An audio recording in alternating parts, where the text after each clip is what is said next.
Doctor সাহেব, আসসালামু আলাইকুম। কোনো ব্যবস্থা করতে পারছেন ডাক্তার সাহেব?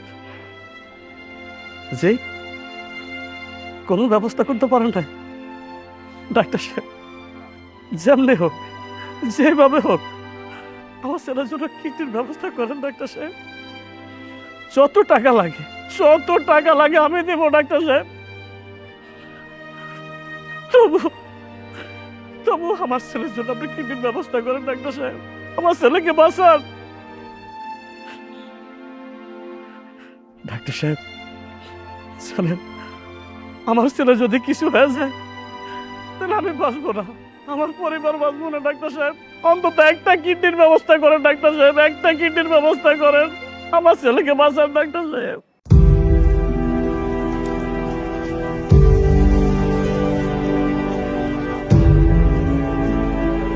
চাচা, কি হয়েছে আপনার? আপনি কাঁদছেন কেন? আমার হলো পোড়া কপাল। আমার একমাত্র ছেলে খুবই অসুস্থ। অসুস্থ ছিল না, ওই খুব সুস্থ ছিল, ঠিক মতো খাওয়া দাওয়া করতো, লেখাপড়া করতো, বন্ধু বান্ধবের সাথে আড্ডা মারতো। হঠাৎ অসুস্থ হয়ে পড়লো। আমরা দ্রুত তাকে মেডিকেলে নিয়ে গেলাম।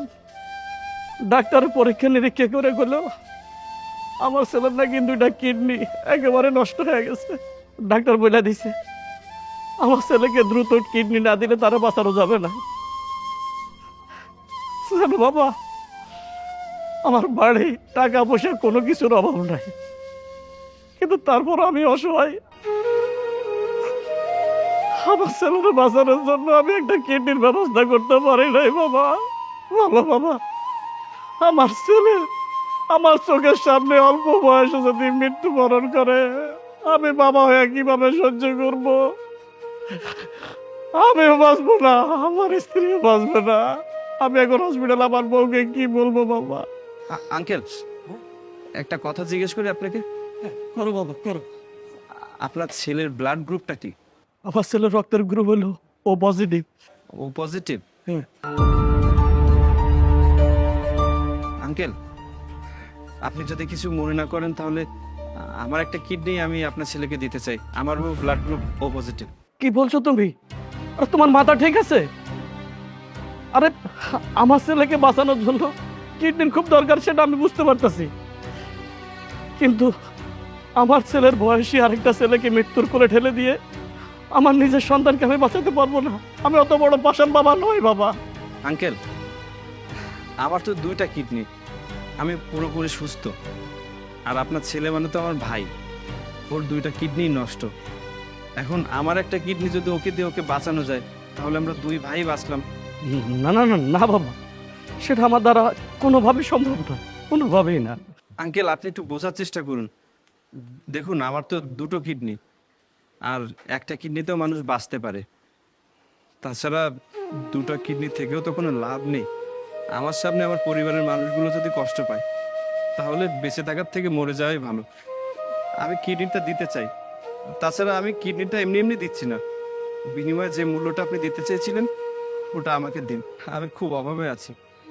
আর আপনার ছেলে তো আমার ভাই, আমার একটা কিডনি নিয়ে যদি আমার ভাইটা বাঁচতে পারে তাহলে আমার খুব খুশি লাগবে, আর আমারও অনেক উপকার হবে। প্লিজ আঙ্কেল, আপনি না করবেন না। দরকার হলে আমি আপনার পায়ে পড়ছি। না না বাবা, তুমি এটা কি করছো? আরে, তুমি যদি আমার সমবয়সী হইতে না, তাহলে আমি তোমার পায়ে ধরে সালাম করতাম। তবে কি জানো বাবা, আমার মতো এরকম ভালো ছেলে লাখে একটা পাওয়া যাবে কিনা আমি জানি না, যেই ছেলে নিজের জীবনের কথা চিন্তা না করে, পরিবারের কথা চিন্তা করে তার শরীরের একটা অঙ্গ, একটা কিডনি বিক্রি করতে পারে। বাবা, তুমি আমার যে উপকার করতেছো, এই উপকারের ঋণ আমি কখনো শোধ করতে পারবো না, কখনো না। তবে বাবা, আজ থেকে তোমার পরিবারের সমস্ত দায়িত্ব আমি নিলাম।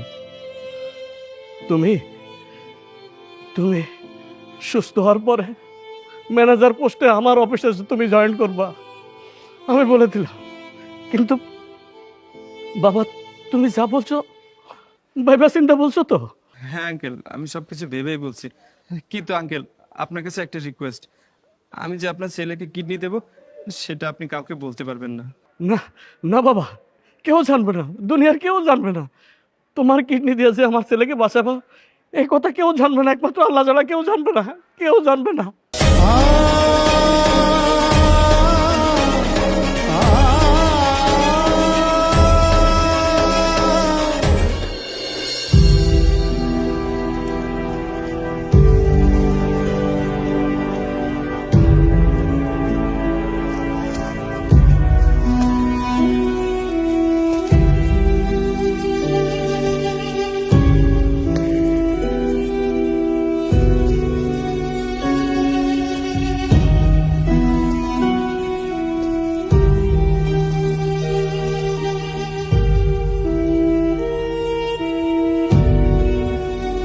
কি ব্যাপার? ও ফোন রিসিভ করতেছে না কেন? ও তো এরকম কখনো করে না। আল্লাহ, বিপদে পড়লো না তো? না, আমি আর থাকতে পারতেছি না, ওর বাসায় যাবো এখনই।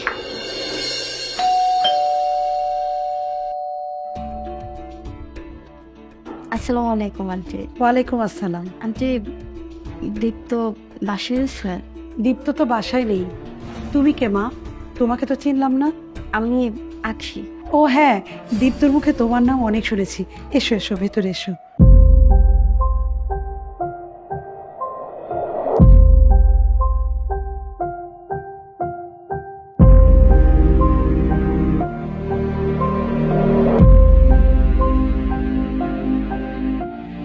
আন্টি, ও যে দুদিন ধরে বাসায় নেয়, কোথায় গেছে আপনি কিছু জানেন? না মা, দীপ্তর খবর আমি কি করে জানবো? আজ 2 দিন হলো দীপ্তর কোনো খোঁজ খবর নেই। এমনকি ওকে ফোন দিচ্ছি, ফোনে পর্যন্ত পাচ্ছি না। এমন তো হয় না কখনো যে ও আমাকে একদিনও না বলে বাড়ির বাইরে থাকে না। কোথায় যে গেল ছেলেটা, আমি বুঝতে পারছি না আমার ছেলেটা কোথায় আছে। আসলে আন্টি, আমার সাথে ওর একটু ঝগড়া হয়েছিল তো, তা আমি ভেবেছিলাম যে ও আমার উপর রাগ করে ফোন টোন অফ করে মনে হয় বাসায় বসে আছে। কি বললে? তোমার সাথে ওর ঝগড়া হয়েছে? এসব বিষয়ে তো আমি কিছুই জানি না। আমিও তো বুঝতে পারছি না, ও 2 দিন ধরে এভাবে বাসার বাইরে, ও তো এর আগে কখনো এরকম কিছু করেনি। হায় হায়, তাহলে আমার ছেলেটা কোথায় গেল? এই মুহূর্তে কোথায় আছে? এমনিতে তো দেশের অবস্থা ভালো না, তারপরে আমার ছেলেটার কোনো খোঁজ খবর নেই। আমি এখন কি করি? সবকিছু আমার জন্য হয়েছে।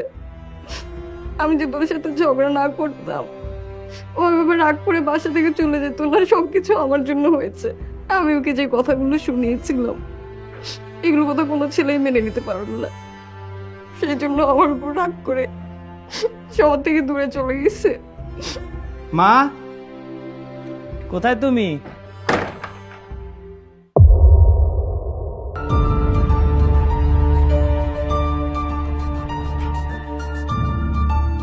তুমি? ওর কথা বাদ দে, আগে তুই বল, তুই এই 2 দিন কোথায় ছিলি আর তোর ফোন বন্ধ কেন? আরে মা, রাগ করো না, বসো তো, আমি সব বলছি। আসলে আমি একটা প্রজেক্টের কাজে ছিলাম, তোমাকে বলেছিলাম না, সেটা আজ কনফার্ম হয়ে গেছে। আর এই নাও অ্যাডভান্স মানি। অ্যাডভান্স মানি? এত টাকা? হ্যাঁ মা, 5 লাখ টাকা। প্রজেক্টটা অনেক বড় না, তাই অ্যামাউন্টটাও বেশি। এই টাকাটা পেয়ে ভালোই হলো, আমাদের সংসারের সব অভাব দূর হয়ে যাবে, সব কিছু কিনতে পারবো, বাজারঘাট করতে কোনো সমস্যা হবে না, ঘর ভাড়ার বকেও শোধ হয়ে যাবে। আর হাসানের বাইকটাও কিনে দিতে পারবো, বোনের জন্য শপিং করতে পারবো। তুমি কোনো চিন্তা করো না। আচ্ছা, হাসান আর জুইকে তো দেখছি না, কোথায় গেছে? হাসান, জুই, এদিকে আয়।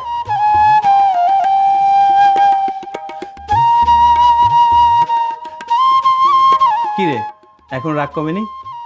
আচ্ছা দাঁড়া, মা টাকাগুলো দাও তো। তোর বাইক কিনতে কত লাগবে জানো? 3 লাখ। আচ্ছা ধরো, এই 1 2 3 ধর, আজই যে বাইক কিনবি। ভাইয়া, এত টাকা? এই টাকা দিয়ে তো আমি আমার পছন্দের বাইকটাই কিনতে পারবো। জানো, আমার বন্ধু বান্ধবরা আমাকে কখনো মজা করে কথা বলবে না, বলবে না যে ভাঙা একটা খটখটি গাড়ি নিয়ে ভার্সিটিতে আসছে। আমি সুন্দর একটা বাইক আজকেই কিনবো। ভাইয়া তুমি কত ভালো। ভাইয়া, তুমি ওরে এতগুলা টাকা দিলে, আমাকে কিছু দিবা না? এই তোকে না সেদিন মোবাইল কিনে দিলাম, চিন্তা করিস না, মায়ের কাছে টাকা দিয়ে আছে, তোর যা লাগবে মায়ের কাছ থেকে নিয়ে নিস। আচ্ছা, আমার শরীরটা খুব একটা ভালো লাগছে না, আমি যে রেস্ট করি, তোমরা থাকো।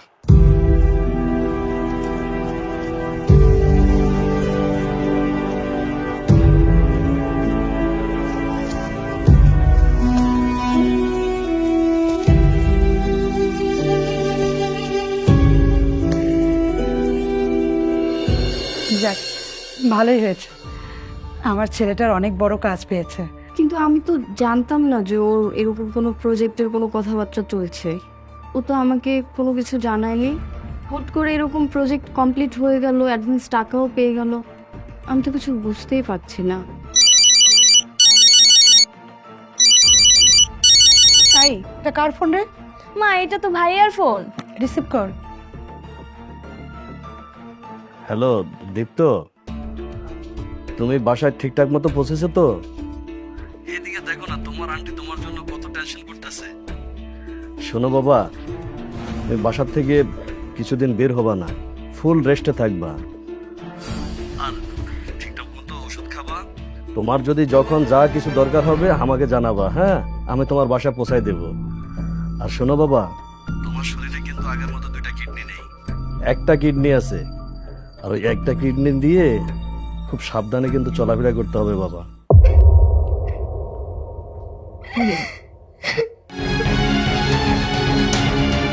কি ব্যাপার, তুমি কান্না করছো কেন? কে ফোন দিয়েছে? আপু, ভাইয়া না। আরে ভাইয়া কি কথা বলছিস না কেন? বল। তোমরা কি জানো এই টাকাগুলো ভাইয়া কোথা থেকে পাইছে? আরে আজব তো, বুঝলাম না তুই কান্নাকাটি কেন করছিস। ভাইয়া এই টাকা কোথায় পাইতে সে তো নিজেই বলছে, নতুন একটা প্রজেক্ট ধরছে, ওইখান থেকে এই টাকা নিয়েছে। আমাকে দেখছিস না টাকা দিছে কেন? বাইক কেনার জন্য। না না, ভাইয়া এই টাকাগুলো নতুন প্রজেক্ট থেকে পায় নাই। তোমাদের কাছে ভাইয়া মিথ্যা কথা বলছে। ভাইয়া, তুই যদি জানতি না যে এই টাকাগুলো ভাইয়া কোথা থেকে পাইছে, তুই জীবনে ওই টাকা হাত দিতি না, কোনোদিনও দিতি না। তাহলে কোথা থেকে টাকা পেয়েছে তোমাদের ভাই? বলো, বলছো না কেন? ভাইয়া তার কিডনি বিক্রি করে দিয়েছে। সেই কিডনি বিক্রি করার বিনিময়ে ভাইয়া এই 5 লাখ টাকা আমাদের এনে দিয়েছে। কি কি বলো তুমি এসব? তোমার ভাই কিডনি বিক্রি করছে? এই এই তুই শুধু কাঁদছিস কেন? খুলে বল, খুলে বল কি হয়েছে। দাঁড়া। একটু আগে যে ফোন দিয়েছে না, তার কাছে আমার ভাইয়া কিডনিটা বিক্রি করেছে। কিডনি বিক্রি করে এই টাকাগুলো নিয়ে আসছে। আমি বিশ্বাস করি না, আমি কখনো এটা বিশ্বাস করি না। আমার দীপ তো কোনোদিনও টাকার জন্য ওর কিডনি বিক্রি করতে পারবে না। তুমি এটা প্রমাণ করতে পারবে? পারবে প্রমাণ করতে? ঠিক আছে মা, আমার কথা তো তোমাদের বিশ্বাস হচ্ছে না। চলো রুমে চলো, তোমাদের প্রমাণ দিচ্ছি। আসো আসো।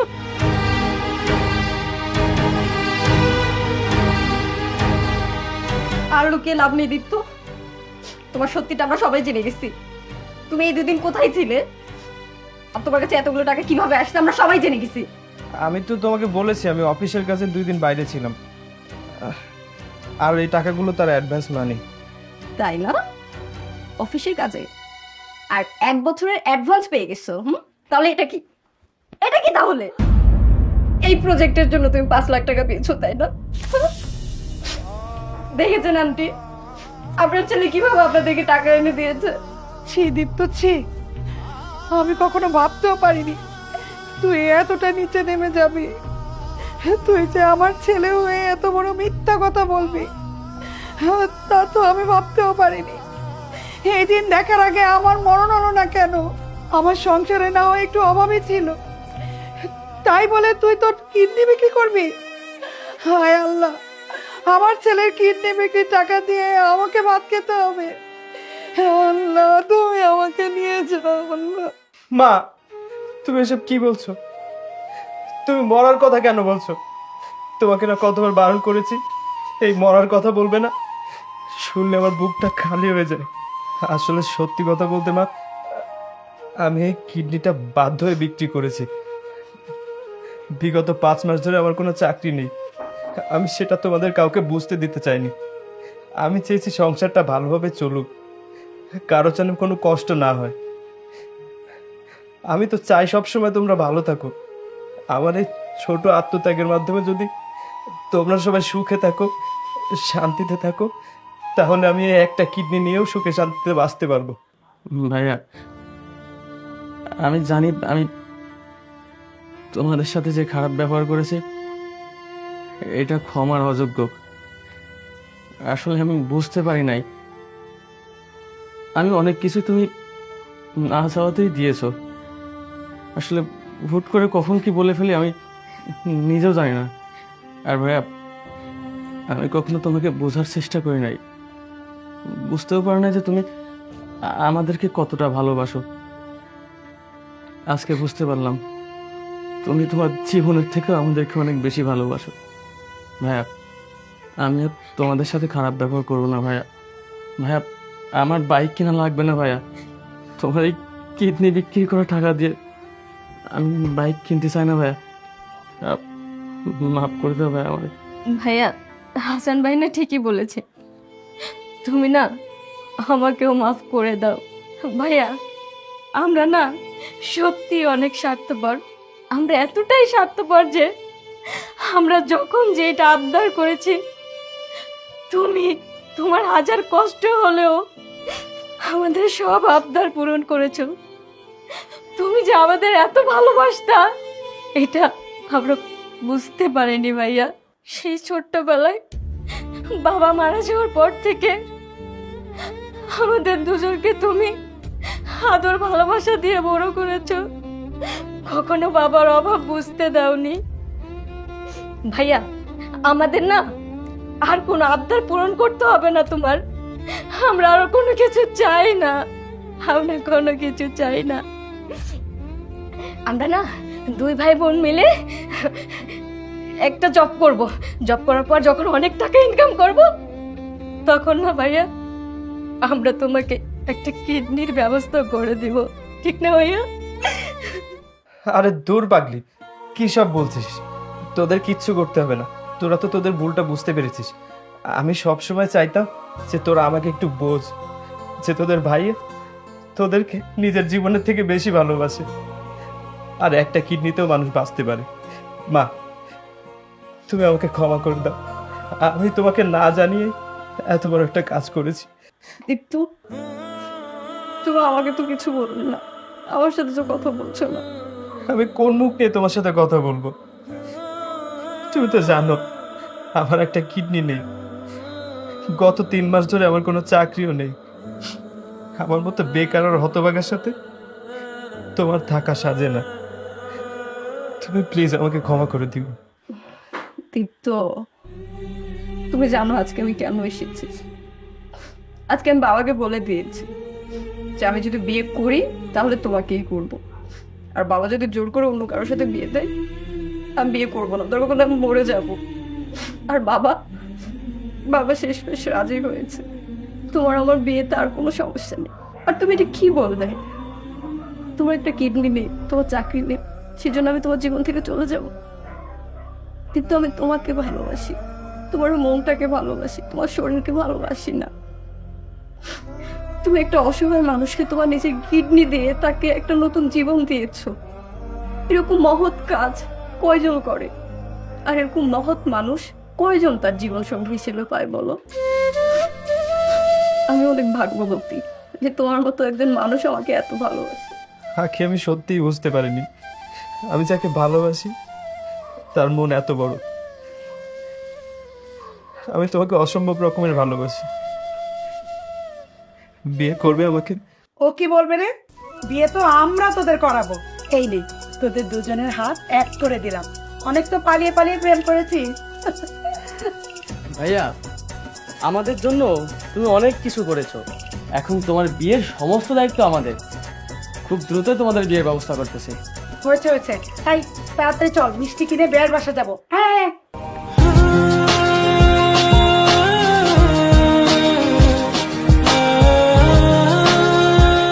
তুমি আমার অপূর্ণ জীবনকে পূর্ণ করে দিয়েছো।